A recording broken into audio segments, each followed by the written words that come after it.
नमस्कार दोस्तों, राधे राधे, जय श्री कृष्ण। आज हम सुनने जा रहे हैं जेठ मास महात्म्य अध्याय 25। हे ब्राह्मण, हे मुनि, अब आप जेठ मास के व्रत करने वाले मनुष्य के लिए कृपा करके उद्यापन विधि को अच्छी तरह से कहिए। वाल्मीकि मुनि बोले, जेठ मास व्रत के संपूर्ण फल की प्राप्ति के लिए श्री जेठ मास के उद्यापन विधि को थोड़े में अच्छी तरह से कहूँगा। जेठ मास के कृष्ण पक्ष की चतुर्दशी, नवमी अथवा अष्टमी को उद्यापन करना बताया गया है। इस पवित्र जेठ मास में प्रातःकाल उठकर स्नान आदि से निवृत्त होकर उपलब्ध पूजन के समान से पूर्वाह्न की क्रिया को कर एकाग्र मन होकर सदाचारी विष्णु भक्ति में तत्पर स्त्री सहित ऐसे 30 ब्राह्मणों को निमंत्रित करें। हे भूपते, अथवा यथाशक्ति अपने धन के अनुसार 7 अथवा 5 ब्राह्मणों को निमंत्रित करें। बाद मध्याह्न के समय 16 सेर अथवा उसका आधा यथाशक्ति पंचधान्य से उत्तम सर्वतोभद्र बनावे। सर्वतोभद्र मंडल के ऊपर स्वर्ण, चांदी, तांबा अथवा मिट्टी के छिद्र सहित शुद्ध 4 कलश स्थापित करने चाहिए। 4 व्यूह की प्रीत्यर्थ चारों दिशाओं में बेल से युक्त उत्तम वस्त्र से वेष्टित पान से युक्त उन कलशों को करना चाहिए। उन चारों कलशों पर कर्म से वासुदेव, हलधर, प्रद्युम्न और निरुद्ध देव को स्थापित करें। जेठ मास व्रत के आरंभ में स्थापित किए हुए राधिका सहित देव देवेश पुरुषोत्तम भगवान को कलश युक्त वहां से लाकर मंडल के ऊपर मध्य भाग में स्थापित करें। वेद वेदांग के जानने वाले वैष्णव को आचार्य बनाकर जप के लिए 4 ब्राह्मणों को वरण करें। उनको अंगूठी के सहित 2-2 वस्त्र देना चाहिए।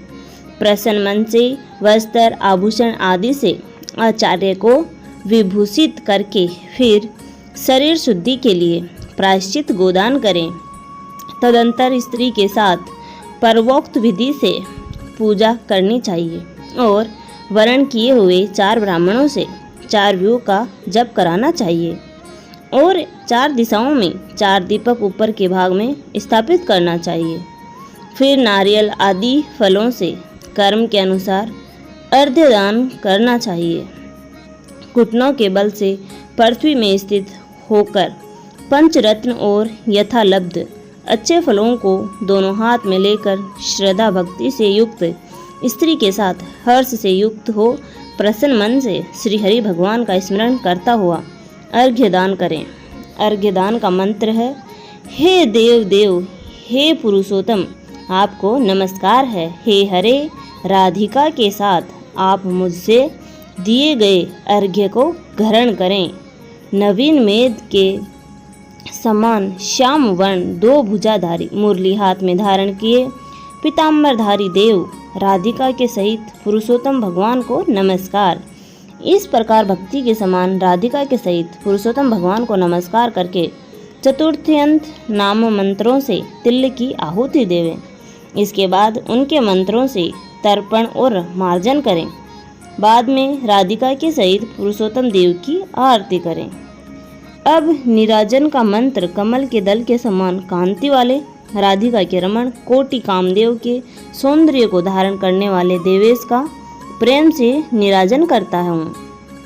अथ ध्यान मंत्र अनंत रत्नों से शोभायान सिंहासन पर स्थित अंतर्ज्योति स्वरूप वंशी शब्द से अत्यंत मोहित व्रज की स्त्रियों से घिरे हुए हैं। इसीलिए वृंदावन में अत्यंत शोभायमान राधिका और कौस्तुभमणि से चमकते हुए हृदय वाले शोभायमान रत्नों से जटित किरीट और कुंडल को धारण करने वाले आप नवीन पीताम्बरों को धारण किए हैं। इस प्रकार पुरुषोत्तम भगवान का ध्यान करें। फिर राधिका के सहित पुरुषोत्तम भगवान को पुष्पांजलि लेकर स्त्री के साथ साष्टांग नमस्कार करें।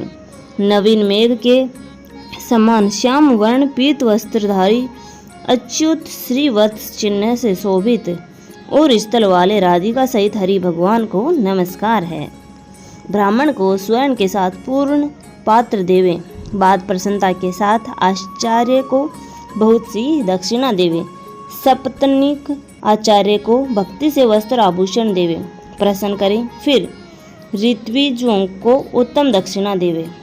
जरूरी नहीं है जो इसमें बताया है वैसे ही करें, अपनी क्षमता अनुसार दान अवश्य करें, चाहे वो मुट्ठी भर तिल का दान ही क्यों ना हो, लेकिन दान दक्षिणा जरूर देनी चाहिए। बछड़ा सहित वस्त्र सहित दूध देने वाली सुशीला गो को घंटा आभूषण से भूषित करके उसका दान करना चाहिए। तांबे का पीठ, स्वर्ण का श्रृंग, चांदी के खूर से भूषित कर देवें। धृत पात्र देवें और उसी प्रकार तिल पात्र देवें। स्त्री पुरुष को पहनने के लिए उमा माहेश्वरी की प्रियर्थ वस्त्र का दान करें। 8 प्रकार का पद देवे और 1 जोड़ा जूता देवे। यदि शक्ति हो तो आयु की चंचलता को विचारता हुआ विष्णु ब्राह्मण को श्रीमद् भागवत का दान करें, देरी नहीं करें। श्रीमद् भागवत साक्षात भगवान का अद्भुत रूप है। जो वैष्णव पंडित ब्राह्मण को देता है वह कोटि कुल का उद्धार कर अप्सरागणों से सेवित विमान पर सवार हो योगियों को दुर्लभ गोलोक को जाता है। हजारों कन्यादान, सैकड़ों वाजपेयी यज्ञ, धान्य के साथ क्षेत्रों के दान और जो तुलादान आदि 8 महादान हैं और वेददान हैं, वे सब श्रीमद् भागवत दान की 16वीं कला की बराबरी नहीं कर सकते। इसीलिए श्रीमद् भागवत गीता को स्वर्ण के सिंहासन पर स्थापित कर वस्त्र आभूषण से अलंकृत कर विधि पूर्वक वैष्णव ब्राह्मण को देवे। कांसे के 30 संपुट में 30-30 मालपुआ रखकर ब्राह्मणों को देवे। हे पृथ्वीपते, हर एक मालपुआ में जितने छिद्र होते हैं उतने वर्ष पर्यंत वैकुंठ लोक में जाकर वास करता है। योगियों को दुर्लभ निर्गुण गोलोक को जाता है। जिस सनातन ज्योति धर्म गोलोक को जाकर नहीं लौटते हैं, 28 शेर कांसे का संपुट कहा गया है। निर्धन पुरुष यथाशक्ति व्रत पूर्ति के लिए संपुट दान करें अथवा पुरुषोत्तम भगवान के प्रियर्थ मालपुआ का कच्चा सामान फल के साथ संपुट में रख देवें। हे नराधिप, निमंत्रित सप्तनीक ब्राह्मणों को पुरुषोत्तम भगवान के समीप संकल्प करके देवें। अब प्रार्थना कहते हैं श्री कृष्ण, हे जगदाधार, हे जगदानंददायक अर्थात हे जगत को आनंद देने वाले, मेरी समस्त इस लोक तथा परलोक की कामनाओं को शीघ्र पूर्ण करें। इस प्रकार गोविंद भगवान की प्रार्थना कर प्रसन्नता पूर्वक पुरुषोत्तम भगवान का स्मरण करता हुआ स्त्री सहित सदाचारी ब्राह्मणों को भोजन करावें। ब्राह्मण रूपी हरि और ब्राह्मणी रूप राधिका का स्मरण करता हुआ भक्ति पूर्वक गंधाक्षत से पूजन कर धृत पायस का भोजन करावे। व्रत करने वाला विधि पूर्वक भोजन सम्मान का संकल्प करें। अंगूर, केला, अनेक प्रकार के आम के फल, घी के पके हुए सुंदर उड़द के बने हुए बड़े, चीनी घी के बने घेवर, फेनी खांड के बने मंडक, खरबूजा, ककड़ी का साग, अदरक, सुंदर नींबू, आम और अनेक प्रकार के अलग अलग साग। इस प्रकार 6 रसों से युक्त 4 प्रकार का भोजन सुगंधित पदार्थ से वासित गोरस को परोस कर कोमल वाणी बोलते हुए, यह स्वादिष्ट है, इसको आपके लिए तैयार किया गया है, प्रसन्नता के साथ भोजन कीजिए। हे ब्राह्मण, हे प्रभु, जो इस पकाए हुए पदार्थ में अच्छा मालूम हो उसको मांगिए। मैं धन्य हूँ, आज मैं ब्राह्मणों के अनुग्रह का पात्र हुआ, मेरा जन्म सफल हुआ। इस प्रकार कहकर आनंद पूर्वक ब्राह्मणों को भोजन कराकर तांबुल और दक्षिणा देवे। इलायची, लौंग, कपूर, नागरपान, कस्तूरी, जावित्री, कत्था और चूना, इन सब पदार्थों को मिलाकर भगवान के लिए प्रिय तांबुल को देना चाहिए। इसीलिए इन सम्मानों से युक्त करके ही आदर के साथ तांबुल देना चाहिए। जो इस प्रकार तांबुल को ब्राह्मण श्रेष्ठ के लिए देता है वह इस लोक में ऐश्वर्य सुख भोग कर प्रलोक में अमृत का भोक्ता होता है। स्त्री के साथ ब्राह्मणों को प्रसन्न कर हाथ में मोदक देवे और ब्राह्मणियों को विधि पूर्वक वस्त्र आभूषण से अलंकृत कर वंशी देवे। सीमा तक उन ब्राह्मणों को पहुंचाकर विसर्जन करें।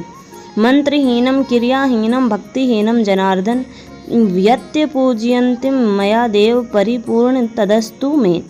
और इस मंत्र से पुरुषोत्तम भगवान को क्षमापन समर्पण करके यस्य स्मृत्यान्न नामोत्कत्य तपो यज्ञ क्रियादिषु नयनं संपूर्णतमा याति शदो बंदे तमच्युतम। इस मंत्र से जनार्दन भगवान को नमस्कार कर जो कुछ कमी रह गई हो यह अच्युत भगवान की कृपा से पूर्ण फल देने वाले हो, यह कहकर यथासुख विचरे। अन्न का यथाभाग विभाग कर भूतों को देकर मिथ्या भाषण से रहित हो। अन्न की निंदा न करता हुआ कुटुंबजनों के साथ भोजन करें। अमावस्या के दिन रात्रि में जागरण करें। स्वर्ण की प्रतिमा में राधिका के सहित पुरुषोत्तम भगवान का पूजन करें। पूजा के अंत में सप्तनीक वर्ती प्रसन्न चित्त को हो नमस्कार कर राधिका के साथ पुरुषोत्तम देव का विसर्जन करें। फिर आचार्य को मूर्ति के सहित चढ़ा हुआ सामान को देवे। अपनी इच्छानुसार यथा योग्य अनुदान को देवे। जिस किसी उपाय के से इस व्रत को करें और उत्तम भक्ति से द्रव्य के अनुसार दान देवे। स्त्री अथवा पुरुष इस व्रत को करने से जन्म जन्म में दुख दरिद्रता और दुर्भाग्य को नहीं प्राप्त होते हैं। जो लोग इस व्रत को करते हैं वे इस लोक में अनेक प्रकार के मनोरथों को प्राप्त करके सुंदर विमान पर चढ़कर श्री वैकुंठ लोक जाते हैं। श्री नारायण भगवान बोले, इस प्रकार जो पुरुष श्री कृष्ण भगवान का प्रिय पुरुषोत्तम मास व्रत और जेठ मास की विधि पूर्वक आदर के साथ पूरा करता है, इस लोक के सुखों को भोग कर और पाप राशि से मुक्त होकर अपने पूर्व पुरुषों के साथ गोलोक को जाता है। यहीं पे यह 25वां अध्याय समाप्त होता है। दोस्तों, आशा करती हूँ आपको मेरी दी हुई जानकारी पसंद आती होगी। ऐसी ही जानकारी प्राप्त करने के लिए आप हमारे चैनल को लाइक शेयर एंड सब्सक्राइब करना ना भूलें और कमेंट में राधे राधे जय श्री कृष्णा लिख के जरूर बताएं। धन्यवाद।